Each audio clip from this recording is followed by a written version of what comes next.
Very good. ఇదే విధంగా నువ్వు కష్టపడి చదివితే ఫస్ట్ క్లాస్ లో పాస్ అయ్యి నువ్వు అనుకున్నది తప్పనిసరిగా సాధిస్తావు. అది అంజలిని సత్య క్లాస్ రూమ్ నుంచి బయటికి లాక్కెళ్ళాడు. ఏం జరుగుతుందని చాలా భయంగా ఉంది. మీరు వెళ్ళి ప్రిన్సిపల్ గారు రిపోర్ట్ చేయండి, నేను వెళ్ళి చూస్తాను.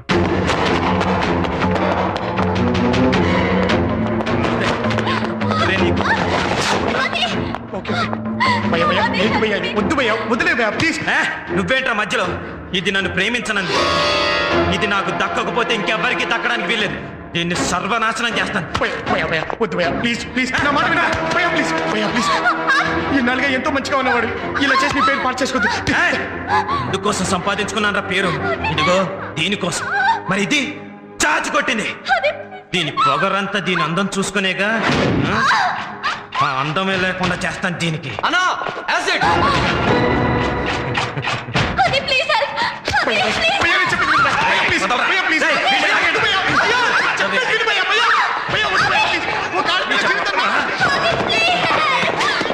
ఇప్పుడు చెప్పవే. యాసిడ్ అమ్మా, యాసిడ్. చూడు చూడు చూడు చూడు అందరూ చూడండి రా, ఇదో పెద్ద అందగత్తె నన్ను ప్రేమించదట.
నువ్వు హంతకుడివా?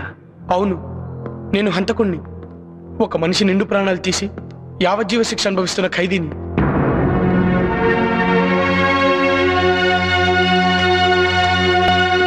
నేను హంతకుణ్ణే, కానీ కషాయవాణ్ణి దుర్మార్గుణ్ణి కాదు. నాకు మనసుంది. ఆ మనసులో ప్రేమలు అభిమానాలు కూడా ఉన్నాయి. అప్పుడు మేము హైదరాబాద్లో ఉండేవాళ్ళం. మా అమ్మ చెల్లి అంటే నాకెంతో ఇష్టం. మా చెల్లెల్ని ఆట పట్టిస్తూ ఏడిపిస్తూ సరదాగా ఉండేవాడిని.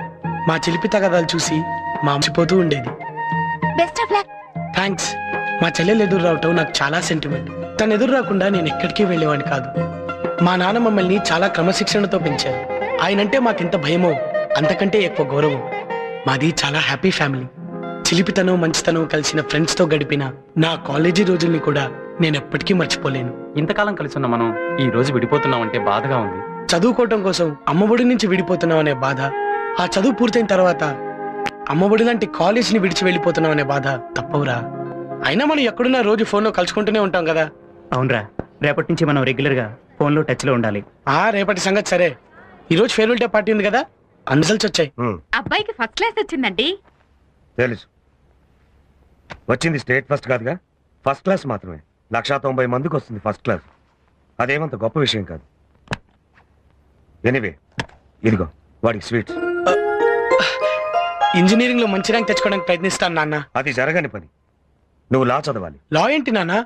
నేను ఇంజనీరింగ్ చదవాలనుకుంటున్నాను. నేను లాయర్ని చేద్దాం అనుకుంటున్నాను. మా నాన్నగారు ఎంత గొప్ప లాయరో నీకు తెలుసు.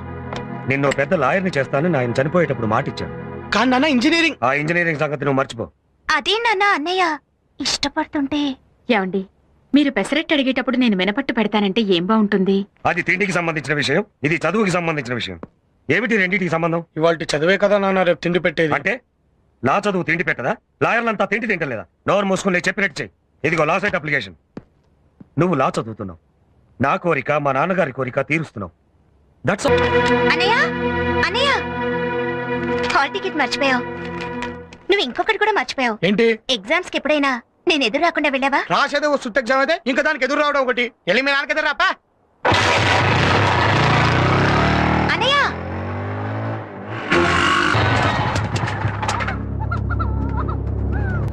వీడెవడ్రా? మనలాగే వచ్చింటాడన్నా. ఓ ముందు మేము, ఆ తర్వాత నువ్వు. ఓ గంట పడుతుంది. ఓకే రావే.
వద్దు, ఆమె నేను చేయదు.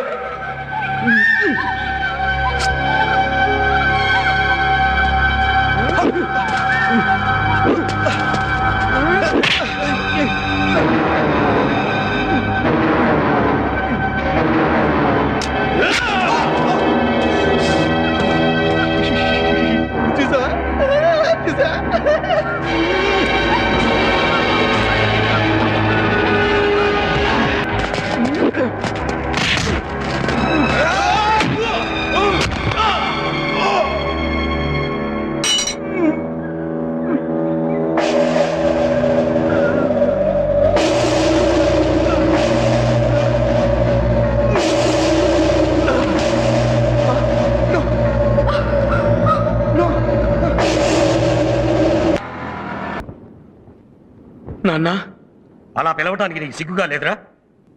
ఏంట్రా నువ్వు చేసిన పని? చెయ్యి, నా కడుపున చెడబుట్టావు కదరా. నాన్న అది నార్మల్ అడ్డమైన పనులు చేసే ఇలాంటి కొడుకు పుట్టినందుకు నాకు సిగ్గుగా ఉందిరా. మాట్లాడకు. చేసిన పని సమర్థించుకునే వాళ్ళంటే నాకు అసహ్యం. అసలు వాడు ఏం చేశాడండి? ఇంకేం చెయ్యాలి? నా పరువు తీయడానికి పుట్టాడు. వీడిని లాయర్గా చూడాలని ఎన్ని కలలు కన్నానే.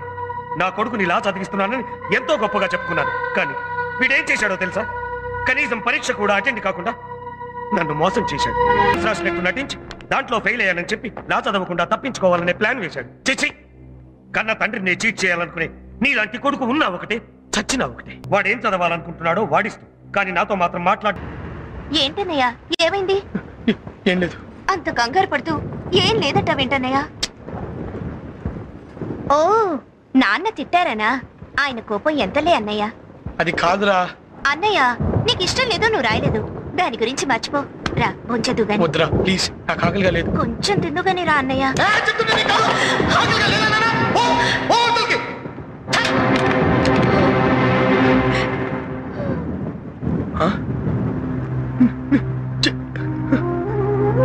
చెల్లమ్మా, సారీరా, ప్లీజ్ రా. ఇంకెప్పుడు తిట్టనే.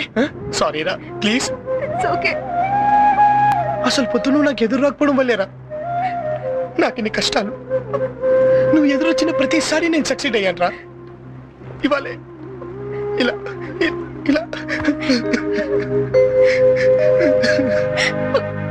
ఊరుకో అన్నయ్య, ఊరుకో. ఓన్లే అన్నయ్య, బాధపడుకో. ఈసారి నుంచి ప్రతిసారి నేనే ఎదురొస్తాను. రా అన్నయ్య, రా అన్నయ్య.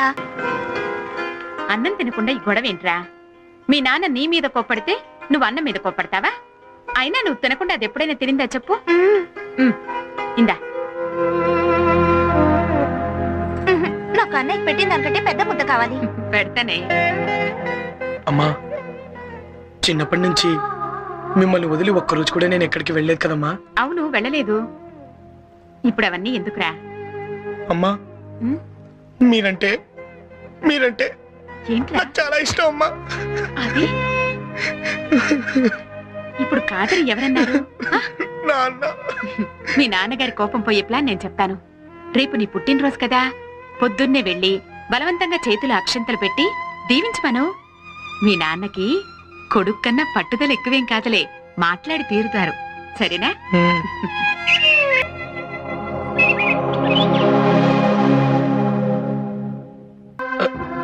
ఏం లేదురా, వర్షం వచ్చేలా ఉందిగా, ఆ ముగ్గు చిరిగిపోతుందని.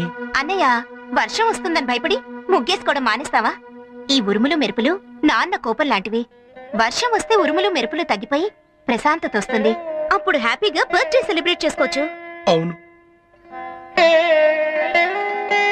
హ్యాపీ బర్త్డే నాన్న. నూరేళ్లు చల్లగా ఉండాలి. పుట్టినరోజు నాడు ఆ కన్నీళ్ళేంట్రా, చక్కగా నవ్వుతూ ఉండాలి.